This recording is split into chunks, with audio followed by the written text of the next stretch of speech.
Pero may bahay na kayo dito? Oo. As in, dito na kami, botante na. Oo. Legit na talaga, taga rito. Ay, doon sa Fairview nyo nandoon po. Yun na nga, during pandemic, sabi ko, benta na ito ng bahay. Mag-iwan lang kasi may pinapaupahan. Mag-iwan lang tayo na in case na pupunta Gusto. kami nila. Oo. Eh nagustuhan. Yung bahay kubo na plano, naging totoong bahay. Eh, yung mga anak niyo po nasa... Isa lang eh. Invite nyo sa yung mga pupunta rito mga... Sabi niyo, kain kayo dito.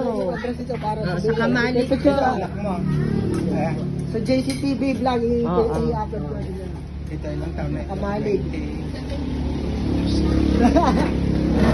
20. Sasabihin ko sana, naligawan ko sa anak ko. Yung pala 17. 24 na yung anak ko. Nag-work naman sa Maynila.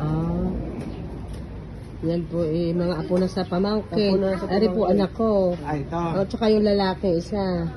Yun naman i-girlfriend. Ito nga, ikaw ilang At ito pong batang ito, ilang taong ka na? 15. Sige po, sir. Thank you po. Nice meeting you. Sige po, thank you. Kain kayo dito.